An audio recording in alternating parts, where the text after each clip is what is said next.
ठिशी आहे. कोणतेही गाणं म्हणायला लावलं की मग आवाज पकडते, मग आवाजाला खाली नाही पडू देत.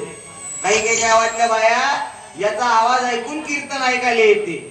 त्याला वाटते महाराज सोबत एखादी लेडीजच आहे खरं. मग त्याला सांगा लागते हे लेडीज नाही लेडाज होय. पण गाणी एवढी सुपरबंदीनं आता लावली म्हटली ना, एखादी गवळण म्हणावं लागतो. बाई एखादी गवळण म्हण बरं. तुझी थट्टा तुझी मस्करी श्री हरी, तुझी थट्टा तुझी मस्करी श्री हरी, प्रीत काना तुझी रे नाही बरी, प्रीत काना तुझी रे नाही बरी. पिचली